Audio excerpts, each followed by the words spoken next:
Well, the end of the road is here. The Super 7 has arrived in town in Birmingham. The high school football season wraps up this week at Protective Stadium. Welcome in again, everybody. This is the Under the Lights podcast presented by SYNLawn. Gary Lloyd joining me today. I'm Kyle Parmley. Gary, we've built to it all year long, all summer, all preseason, regular season, playoffs, and we are down to the very end of the road. It's bittersweet because this is what you build towards, but this is all we got. It is, and like you said, the road ends here, and I would appreciate it if the road ended in Birmingham every single year. It would be nice. I'm glad you brought that up. If you missed the news, kind of forgot the news, the Super 7 usually rotates between Birmingham, Tuscaloosa, and Auburn. But with the new college football playoff format, Bryant-Denny Stadium and Jordan-Hare Stadium, there's the potential that they would be hosting playoff games in years beyond this one. So those stadiums need to be open. That kind of throws them out of the rotation. The Alabama High School Athletic Association is looking for new sites to add to the rotation along with Birmingham. If you Google Super 7 sites, Anna Snyder of the Tuscaloosa News reported a couple weeks back that there's a few other cities kind of trying to get in the mix there. So we'll see where that goes. But we're in Birmingham, Protective Stadium, right by the BJCC, this Wednesday through Friday for the Super 7. This podcast episode going to get you ready for everything that we're going to see out there over the 3-day event. But first, before we dive in, I want to tell you about our friends at SYNLawn Alabama. Under the Lights is brought to you all season long by our friends at SYNLawn. They've been such a great partner with us. They're your go-to for all things artificial turf. Whether you're looking to upgrade your backyard, create a pet-friendly space, or even enhance your golf game with a custom putting green, SYNLawn has the solution for you. Top-notch installations for both residential or commercial use and wholesale turf sales, SYNLawn Alabama is the premier choice for artificial turf in the state. You can go check out their showroom at 2018 Old Montgomery Highway or give them a call at 205-590-9549. That's SYNLawn Alabama. All right, Gary. So Wednesday, Thursday, Friday, plenty of football to be had. On Wednesday, we're going to get things started with the girls flag football championships. There's two divisions. There's a class 1A through 5A, and then there's a 6A through 7A.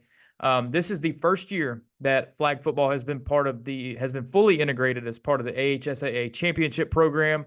So the winners of these two games will get blue maps. The runners-up will get red maps. This is the fourth year that the flag football has been part of the state championship event, but it's the real deal now. So we're going to get things started at 11 a.m. on Wednesday. Moody playing Montgomery Catholic. These are two teams there's three teams involved that have the traditional football and their flag football teams, both in the Super 7. So this will be pretty cool. Moody and Montgomery Catholic will be battling for the 1A through 5A title. And then at 3 p.m. on Wednesday, Spain Park, who I watched with a thrilling overtime win over Hewitt-Trussville last week in the semifinals, will play Central Phoenix City. Central has gained national attention with their flag football success. They're 18-0, undefeated, number one ranked nationally by USA Today. So Spain Park will get their crack at it to see what they can do against Central. But Gary, this is the flag football. It's the real deal now. They get big trophies. They are a full part of this Super 7 deal. And we'll get to see them out there on Wednesday. Yeah, that's awesome that it's like you said, it's the real deal now, and you got a lot of competition in that sport, and just glad to see it recognized like this now, and to see these programs, like you said, get a crack at it, and added a lot of excitement on Wednesdays, a lot of build up to what will be the 7A title game later that night. Yeah, so it'll be fun to be out there and see the flag football teams showcased on that stage. Like I mentioned, like Central's been featured on NFL Live on ESPN like twice this year. Like they're that good. So, and then seeing Spain Park out there last week, that was really cool. I mean, it was one of those, like, it felt like a playoff game because it was. So there's a lot of energy out there, and I expect there to be a lot of energy on Wednesday afternoon. But like you said, those will preview the main event on Wednesday night, the Class 7A state championship between Thompson and Central. That'll be at 7 o'clock out at Protective Stadium. These two teams are no stranger to the state championship. This will be the fifth time they've met in the state final. All of those coming since like 2018. So this has been a common matchup. Thompson's in the state final for the 7th straight year, and Central's in it for the 5th time. Central is the 5th time they've been in it since 2018. They play Thompson every single time. So we'll see. Thompson kind of, they weren't the top dog all year long, but you get to the playoffs and they turn back into Thompson. And then Central, this team's been really good. The second half of the year, they lost some games. They lost a couple games in the regular season, but they've been impressive in the playoff run. So what are you expecting out there Wednesday night? Well, kind of what you said about Thompson not being the top dog, all year. I mean, I think you can kind of say the same thing about Central Phoenix City, but then you get, the playoff shake up with the region matchups, and lo and behold, we still end up with Thompson Central Phoenix City. I mean, these programs are accustomed to being here. There's a swagger and a confidence about these programs, and obviously they just have top tier talent. So it's cool that they've got four common opponents. Both of them went 3-1 against those opponents. Thompson losing to Hoover, Central Phoenix City losing to Auburn. But I think we've talked in the past in past Super Sevens about the 7A game kind of being not so good. Like some of these scores over the years have not been so good. I think this one again, kind of like last year, I think we're going to get a really good one. I think these two teams are really evenly matched. I mentioned those common opponents. Thompson outscored those four opponents 32-18, and Central Phoenix City outscored them 31 to almost 22. So they're pretty much playing the same kind of game against the same team. So I do think this shapes up to be one of the better matchups, more even matchups overall. And you get down into the nitty gritty of it.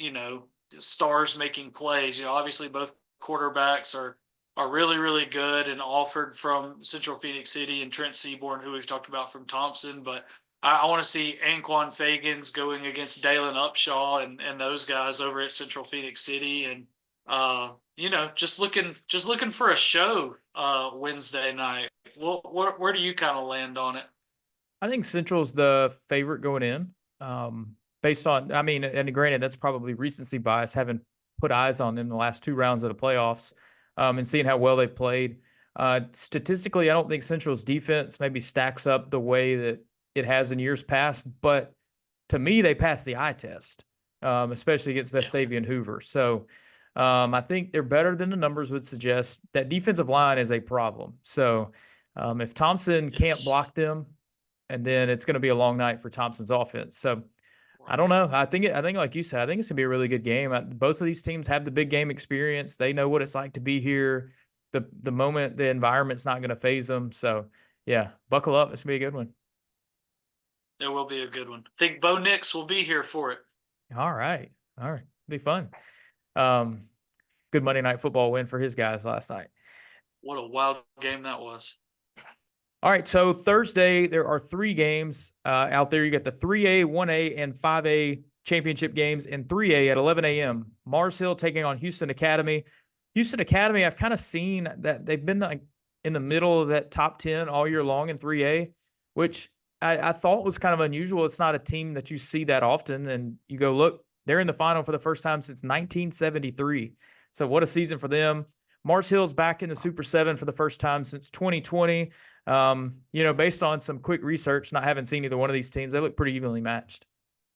Yeah, like when you mentioned that to me, we kind of go over these notes a little bit beforehand, and you had mentioned, pretty evenly matched. So like you, I just went to look at numbers because I haven't seen these teams. I haven't seen Mars Hill and Houston Academy. That's not what we cover. But I'm looking at it, and I like to look at common opponents. I just like to look at that. They have none. So I'm like, okay, let's go to opponent records and just see like the type of schedule they played. Let me see here. Houston Academy's opponents 93-64. Mars Hill's opponents 93-65.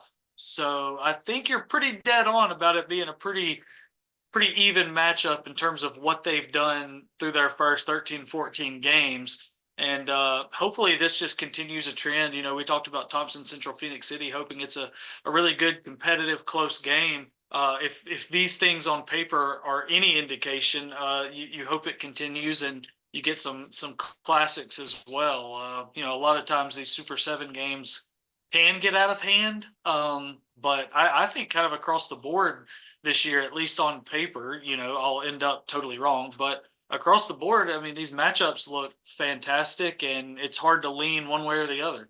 Well, I'm just looked it up. These two schools almost could not be further apart. Mars Hill's up in Florence, Houston Academy's down in Dothan. Mhm. That's over a 5-hour Yeah. drive from each other. And good thing it's in Birmingham this year. It's almost the midpoint for these two teams to meet. So See. Birmingham's the midpoint.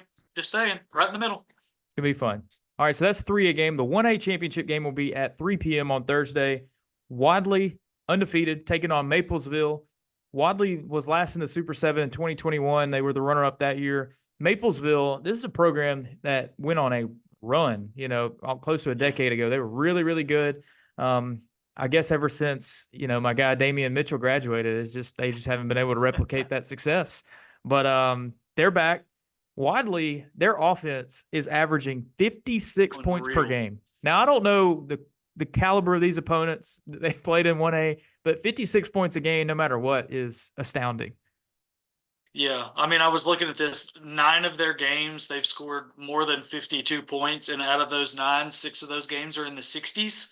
And then in the playoffs, their 4 playoff games, they've scored 68, 55, 67, and 69 points. Like, are they playing 6-quarter games in Wadley, or like? I mean, I just don't understand. So, Maplesville, you might need Damian Mitchell to come out there and play a little DB or something, but they're allowing 15 points a game, which isn't like, that's obviously not bad, but it's not like elite, so they're going to have to play their absolute most elite game that they've ever played to keep that Wadley offense in check, because like you said, 56 points a game is just, it's unheard of, and they're just steamrolling people. So the just based on the numbers, the lean here is Wadley.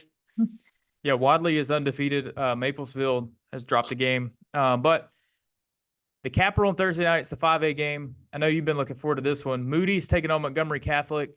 Catholic won 4A last year, if I'm not mistaken. And Moody, this is their first time ever at the Super 7. The numbers suggest Catholic's defense is on another planet. We've seen what Jake Gaines has done at Moody. So I know these are two programs you've gotten to know a little bit and like. So what are you thinking here? Yeah, I mean, I talked to Kirk Johnson earlier this year, like middle of the year.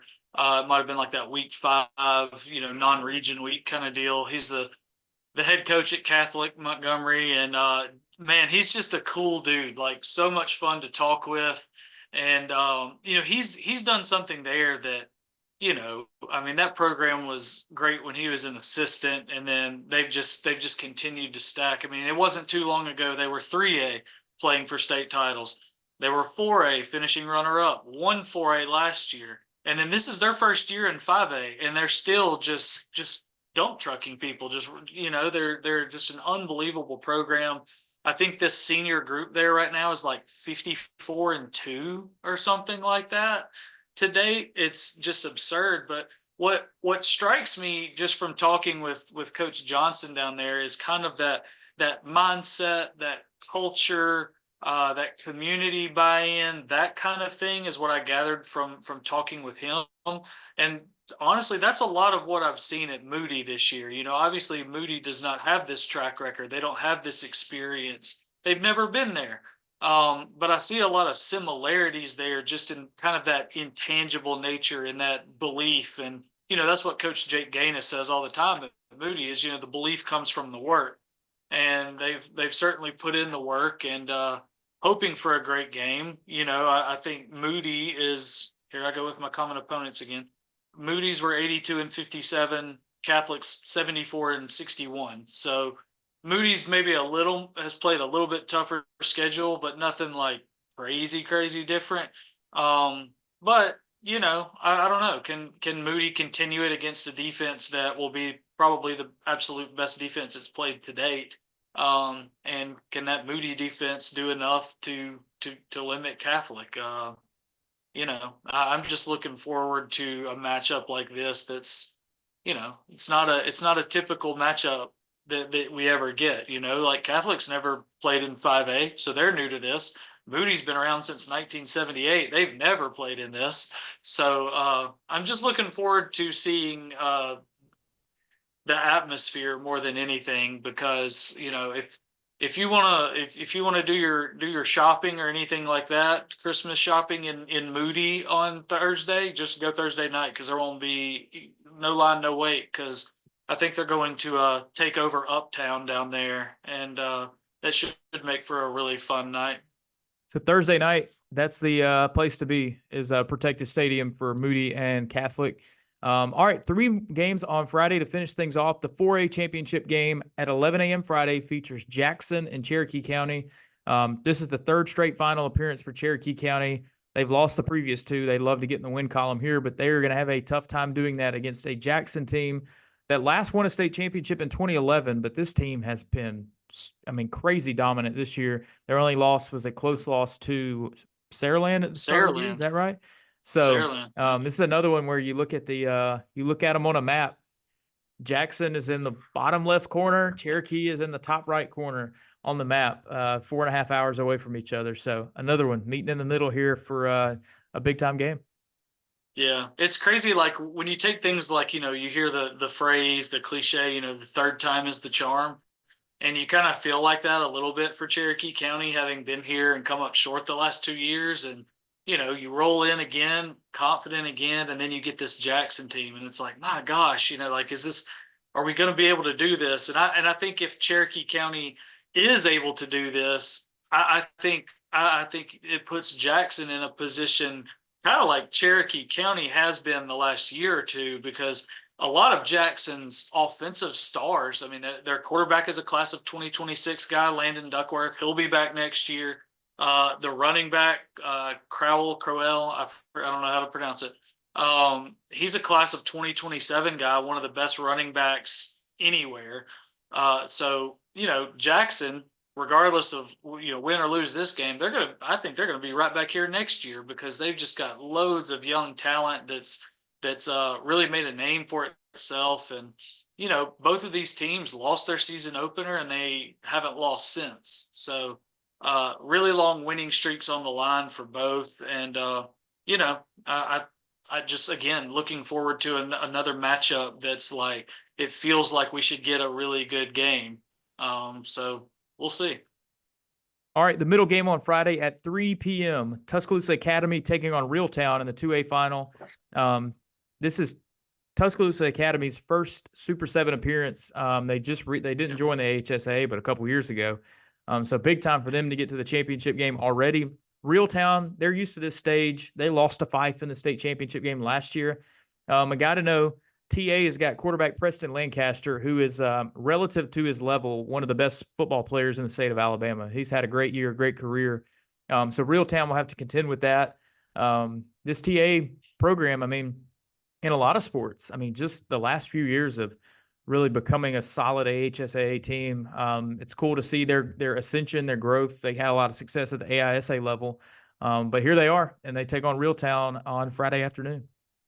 Yeah, I think like the first game I ever covered, like when I was in college getting my start, was a Tuscaloosa Academy game. I had a friend back in the day on that coaching staff, and went out there and covered them when they were in the AISA. So yeah, 3rd year as an AHSAA team and already find themselves in the 2A title game. But I think maybe Reeltown is on a little bit different level right now. Like they've been here, they were in the spot last year against Fife, lost, and then looking just how they've played, they've defeated each opponent in the playoffs dominantly.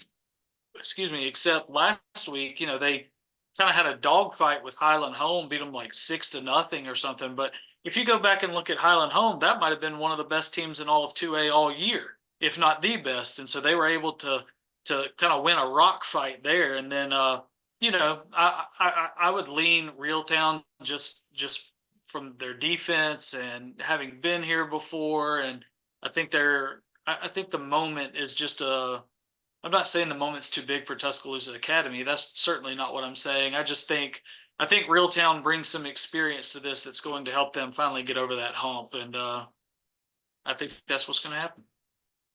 And then finally on Friday night, 7 o'clock to cap off the high school football season, Saraland versus Parker in the Class 6A championship game. This is the third straight final for Saraland. They won it 2 years ago. They lost to Clay Chalkville last year. Parker is in the Super 7 for the first time since 1980. That's been a while. And then, so you just look at this matchup. I mean, Saraland has been incredibly dominant this year. I mean, you thought, I guess you'd think, Ryan Williams leaving a year early, going to Alabama, they might slack off a little bit. It has been the opposite. I mean, this program is even elevated. Quarterback KJ Lacey's about to sign with Texas. He's big time. He's had a phenomenal year. But he's going to go against, I would argue, this is probably the toughest defense he's played all year. This Parker defense is elite. The one thing that I need to see, though, is Parker's offense going to be able to do what it needs to do to hang around in this game. Parker can run the ball with the best of them. They've got multiple guys that can do it all. Their passing game kind of comes and goes, and it'll need to be on point to keep Saraland's defense honest, because Saraland has some dudes up front, including defensive lineman Antonio Coleman, who's about to sign with Auburn. So a lot to watch here. I think Saraland's the favorite, but I mean, if Parker keeps this as a low-scoring game, they've certainly got a shot. Yeah, I think that's what it comes down to for me is like, I feel like Parker is not the type of team that, if Saraland jumps out, kind of how they jumped out on Spain Park that we saw, I think it's going to be really tough sledding for Parker. But, for Parker, it's your defense that has been really the bell cow all year. I mean, they just got dudes everywhere on defense. And I think you need that defense to set the tone, like, immediately. Like, if Saraland, wins the toss and takes the ball, I think you need to turn them over, get a short field, like, ASAP. Because if this Saraland offense can click enough to, have like a 14-0 lead or something like that after one quarter, I mean, I think good night. I think it's just incredibly hard to slow down that Saraland offense. But if you do, and then you can lean on some of these studs that Parker has and really kind of lull Saraland into playing your game, like you mentioned, the running game, I think that Parker would certainly have as good a chance to beat them as anybody has all year. And I kind of wonder, like, last game of the year, we've seen Naeem Alford go from both sides, throughout his career. He's obviously going to be a defensive back at Ohio State or wherever he ends up signing. And we've seen him at running back throughout some of these region games. We've seen it against Mountain Brook specifically. Like, I wonder if Coach Warren and those guys will have any tricks up their sleeve offensively in a game like this, because, this is the last game. If you don't win, it's over. So you got to throw everything at them. And I kind of wonder if Parker's got some stuff that we haven't seen over the last couple of years that might surprise some people. Yeah. So looking forward to being out there. I know Gary will pop his head out there a little bit. I will probably be out there all week. So if you want to watch Alabama Public Television, Channel 10, over the air, I don't know if you have YouTube TV, I know that was a thing in the past that it would like black it out. Could you watch it on YouTube last year? It's a good question. I can't remember. I don't remember either. Maybe not. If you try to watch it over the internet, they might black it out and tell you need to watch on NFHS network. But the best way to get around all of that, just come on out to Protective Stadium. Check out some of the great football that'll be in store to wrap up the regular or the football season. It's going to be a fun time. We'll both have a lot of content, I'm sure. You can follow me on X at Kyle Parmley. You can follow Gary at Gary A. Lloyd. Gary, any final thoughts before we set sail on the final few days of the season? No, just excited to watch it all unfold. Excited to probably be out there Thursday night, and Friday I will be out of town. So me and the dog will be at location unknown in the Appalachian Mountains, and we will be tuned in, at least for a little bit, for Saraland Parker on Friday night. And just remember, if you do something that you're proud of and nobody gives you props, feel free to pat yourself on the back. So we'll see you out there at the Super 7. Thanks to SYNLawn for partnering with us all season long. It's going to be a lot of fun to see how the Super 7 unfolds. But we thank you for watching. Appreciate you guys following along all year. Let's finish this thing off right.